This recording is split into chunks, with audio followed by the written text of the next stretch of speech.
Hi friends, welcome to Yummy Cooking. இன்னைக்கு நம்ம Yummy Cookingல Gopi 65 எப்படி செய்யறதுன்னு பார்க்க போறோம். அதுவும் கொஞ்சம் கூட மசாலா ஊத்திராம நல்ல கிறிஸ்பியான கோபி 65 எப்படி செய்யறதுன்னு பார்க்கலாம்.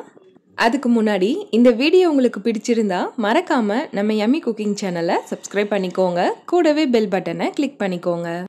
கோபி 65 செய்யறதுக்கு ஒரு பாத்திரத்துல 2 கப் அளவுக்கு காலிஃப்ளவர் கட் பண்ணிட்டு சேர்த்துக்கோங்க. இப்போ இதை க்ளீன் பண்ண போகிறோம். அதுக்கு தண்ணியை நல்லா சூடு பண்ணிவிட்டு இதில் சேர்த்துக்கோங்க. இது கூட கொஞ்சமாக உப்பு சேர்த்துட்டு நல்லா கலந்து விட்டுட்டு ஒரு 5 நிமிஷத்துக்கு தட்டு போட்டு மூடி வச்சிடுங்க. 5 நிமிஷத்துக்கு அப்புறம் இதை தண்ணி இல்லாமல் நல்லா வடிகட்டிட்டு ஒரு மிக்சிங் பவுலுக்கு மாற்றிடுங்க. இப்போ காலிஃப்ளவரோட க்ளீனிங் ப்ராசஸ் முடிஞ்சிடுச்சு. அடுத்து இதை ஃப்ரை பண்ணுறதுக்கு இதில் மசாலா ஆட் பண்ணிக்கலாம். 2 டேபிள் ஸ்பூன் கார்ன்ஃப்ளவர் ஆட் பண்ணிக்கோங்க.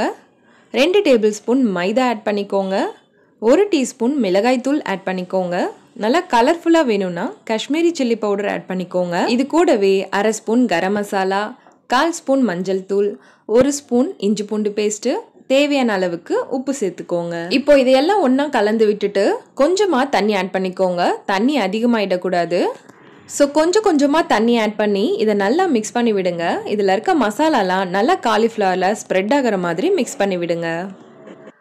பாருங்கள், நல்லா மிக்ஸ் பண்ணியாச்சு. தண்ணி அதிகமாக சேர்க்காம இந்த அளவுக்கு நல்லா கரெக்டாக மிக்ஸ் பண்ணிட்டீங்கன்னா உங்களுக்கு மசாலாலாம் உதிராமல் நல்லா கிறிஸ்பியான கோபி 65 கிடைக்கும். இப்போது இதை ஒரு 10 நிமிஷத்துக்கு அப்படியே ஊற விட்டுடுங்க. 10 நிமிஷத்துக்கு அப்புறம் இதை நம்ம ஃப்ரை பண்ணிடலாம். இதை ஃப்ரை பண்ணுறதுக்கு எண்ணெய் நல்லா சூடாக இருக்குது. இப்போ நம்ம ரெடி பண்ணி வச்சுருந்த காலிஃப்ளவரை ஒரு முறை நல்லா மிக்ஸ் பண்ணி விட்டுட்டு 1 by 1 இதில் சேர்த்து ஃப்ரை பண்ணிக்கோங்க. காலிஃப்ளவரை மொத்தமாக சேர்க்காம 2 பேட்சாக பிரித்து ஃப்ரை பண்ணிக்கோங்க. ஸ்டவ்வை மீடியம் ஃப்ளேமில் வச்சு ஃப்ரை பண்ணுங்கள். இதை எண்ணெயில் போட்ட உடனே கலந்து விடக்கூடாது. ஒரு 2 நிமிஷம் ஃப்ரை ஆனதுக்கப்புறம் கலந்து விடுங்க. அப்போதான் நமக்கு மசாலாலாம் உதிராமல் இருக்கும்.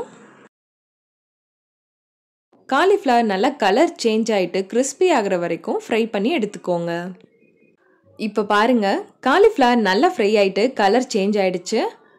பபிள்ஸ்லாமும் அடங்கிடுச்சு. இப்போ இதை நம்ம வெளியே எடுத்துடலாம். இதோட மசாலா பாருங்கள், கொஞ்சம் கூட உதிராமல் வந்திருக்கு. நல்லா கிறிஸ்பியான கோபி 65 கொஞ்சம் கூட மசாலா உதிராமல் சூப்பராக ரெடி ஆகிடுச்சு. இதில் நம்ம எந்த ஃபுட் கலருமே ஆட் பண்ணலை. பட் நமக்கு எவ்வளோ கலர்ஃபுல்லாக கிறிஸ்பியாக வந்திருக்குன்னு பாருங்கள். மீதி இருக்க காலிஃப்ளவரை இதே மாதிரி நான் செகண்ட் பேட்சாக பொரிச்சு எடுத்துக்க போகிறேன். ஸ்டவ்வை மீடியம் ஃப்ளேமில் வச்சு இதோட கலர் நல்லா சேஞ்ச் ஆகிட்டு நல்லா கிறிஸ்பி ஆகிற வரைக்கும் இதை ஃப்ரை பண்ணி எடுத்துக்கோங்க. இதே மெத்தடில் நீங்களும் ட்ரை பண்ணி பாருங்கள். கொஞ்சம் கூட மசாலா உதிராமல் நல்லா கிறிஸ்பியான கோபி 65 சூப்பராக ரெடி ஆகிடுச்சு. இதே மாதிரி ஒரு முறை செஞ்சு பாருங்கள். அடுத்து அடிக்கடி வீட்டில் செய்ய சொல்லி கேட்பாங்க. ரொம்ப டேஸ்ட்டாக இருக்கும். ஓகே ஃப்ரெண்ட்ஸ், உங்களுக்கு இந்த ரெசிபி பிடிச்சிருந்தா நம்ம யம்மி குக்கிங் சேனலை சப்ஸ்கிரைப் பண்ணுங்கள், லைக் பண்ணுங்கள், ஷேர் பண்ணுங்கள். அண்ட் நீங்கள் ட்ரை பண்ணி பார்த்துட்டு எப்படி இருந்ததுன்னு கமெண்ட் பண்ணுங்கள்.